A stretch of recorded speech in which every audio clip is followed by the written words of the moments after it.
ଆମେରିକାର ଆକାଶରେ ରହସ୍ୟମୟ ଡ୍ରୋନ୍ କ'ଣ କହିଲେ ନବନିର୍ବାଚିତ ଡୋନାଲ୍ଡ ଟ୍ରମ୍ପ। ଆସନ୍ତୁ ଜାଣିବା ଏହାର ସର୍ବିଶେଷ ଖବର ବିଷୟରେ। ଆମେରିକାର ନବନିର୍ବାଚିତ ରାଷ୍ଟ୍ରପତି ଡୋନାଲ୍ଡ ଟ୍ରମ୍ପ ଦେଶର ବିଭିନ୍ନ ସ୍ଥାନରେ ଦେଖାଯାଉଥିବା ରହସ୍ୟମୟ ଡ୍ରୋନ୍ଗୁଡ଼ିକୁ ଖସାଇ ଦେବାକୁ ନିର୍ଦ୍ଦେଶ ଦେଇଛନ୍ତି।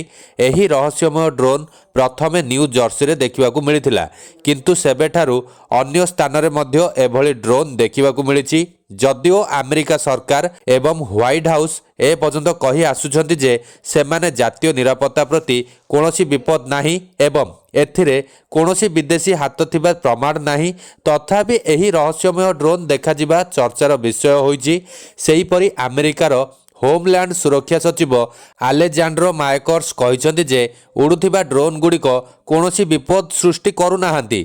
ତେବେ ଏ ସମ୍ପର୍କରେ ଆଗାମୀ ରାଷ୍ଟ୍ରପତି ଡୋନାଲ୍ଡ ଟ୍ରମ୍ପଙ୍କ ବୟାନ ଆସିଛି। ଟ୍ରମ୍ପ ଶୁକ୍ରବାର ସୋସିଆଲ ମିଡ଼ିଆ ପ୍ଲାଟଫର୍ମରେ ଏକ ପୋଷ୍ଟରେ କହିଛନ୍ତି, ଦେଶବ୍ୟାପୀ ରହସ୍ୟମୟ ଡ୍ରୋନ୍ ଦେଖାଯାଉଛି। କ'ଣ ପ୍ରକୃତରେ ଆମ ସରକାର ଅଜାଣତରେ ଏହା ଘଟୁଛି? ମୁଁ ଏପରି ଭାବୁନାହିଁ। ବର୍ତ୍ତମାନ ସରକାର ଜନସାଧାରଣଙ୍କୁ ଏ ବିଷୟରେ ସୂଚନା ଦିଅନ୍ତୁ କିମ୍ବା ସେମାନଙ୍କୁ ହତ୍ୟା କରନ୍ତୁ।